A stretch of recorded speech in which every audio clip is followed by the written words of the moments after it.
Jamie, Oliver Glasner recently came out in an interview where he was slightly frustrated speaking about the recruitment at Palace.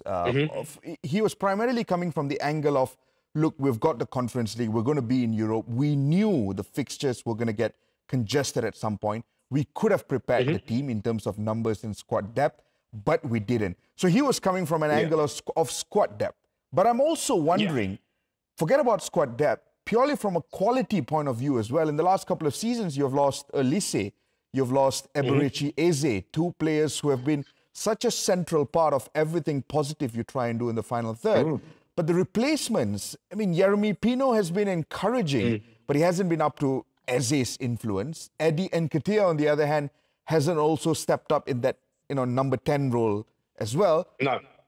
What do you make of Crystal Palace's recruitment? How much has that hampered them this season?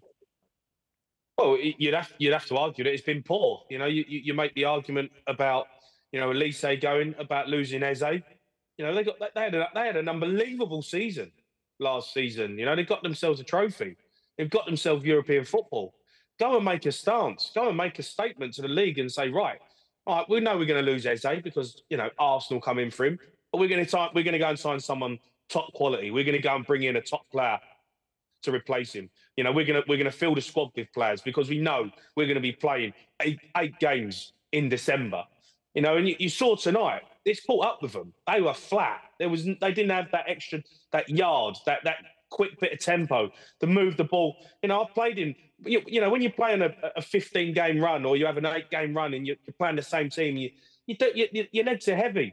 The pitches are heavier. It's in the winter. You go out there and you're like, I ain't quite got another gear today. I can still move it and I can move, but it's a bit slower. Everything's a bit slower. And you need players who can come in and make a difference. Players who can come in and be sharp. Like Odegaard come on tonight. He looked sharp, because he ain't played and he wants to make a difference. And I think that, I think where Crystal Palace really have kicked themselves in the foot because you've got European football, you're a decent side, you've earned money from the players that you've sold. Well, go and sign some top quality players. You've got some good players there. You've got to add to them. Otherwise, you're just going to be, a mid-table team who sell your best players every season. Ian, I don't mean to be very negative in my next question, but this is the reality. A few months ago, it almost seemed like everything was on cloud nine as far as Palace was concerned. Yeah. Because, they had won a trophy. It was absolutely emphatic. They were on top of the world. But fast forward 6 months later, they're in a situation now where December was absolutely terrible. But you're also walking into January where there are question marks over a couple of your important players. Adam Wharton has been linked with a move. Mark Gahey is, very close to making a move in the summer as well.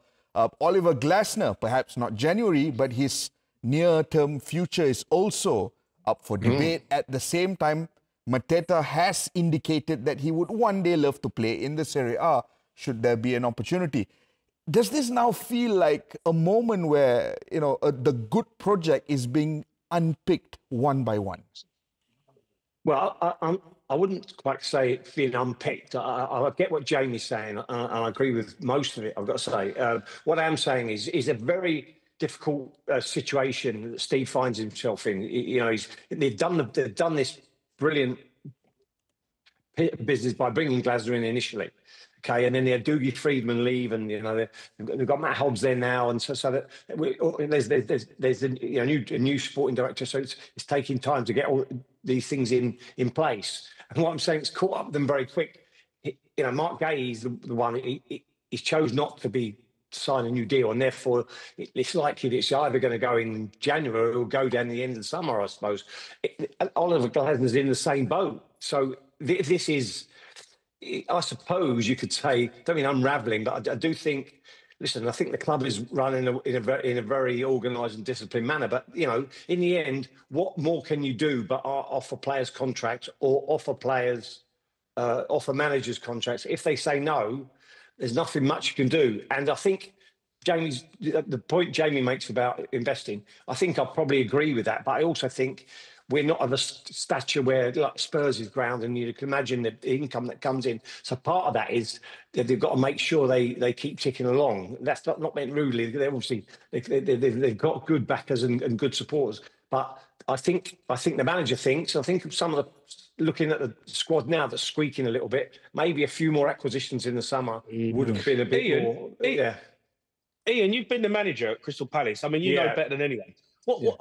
Was there moments where you wanted a player, or you wanted to get somebody in, and you go, you know what, he's on our list, but we just can't get him over the line? Because I'm guessing that's kind of what it's like being a Palace manager.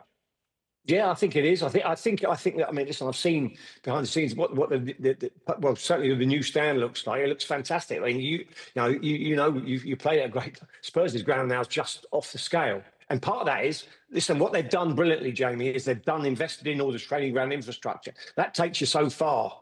But getting the players that elevate you to that other level, as you well know, that takes. You've got to be able to get on them cases when they come up quickly. Go and get the best one. I think Glasner likes to do that. He likes to go and grab his targets, and he's done well with one or two. But my view is, we haven't really. Well, I said it. You've said it. We haven't replaced Eze and Olise. I mean, Olise was mesmeric at times, and as he gets the goals, my view is Mateta was doing what he's doing with them two in the team. Pino's done okay, done really well, in fact. But Ismail Assar is a big blow to us, and now he's away. Part of what Jamie's saying is, and I probably agree, could there have been more incomings in the summer that allow you to deal with it because you didn't know it was going to happen? I just think it's very difficult to get players to believe. Would they go to Spurs? Yes. To get them to go to Palace, that's another step, and that's not being rude. That's just the way the world is.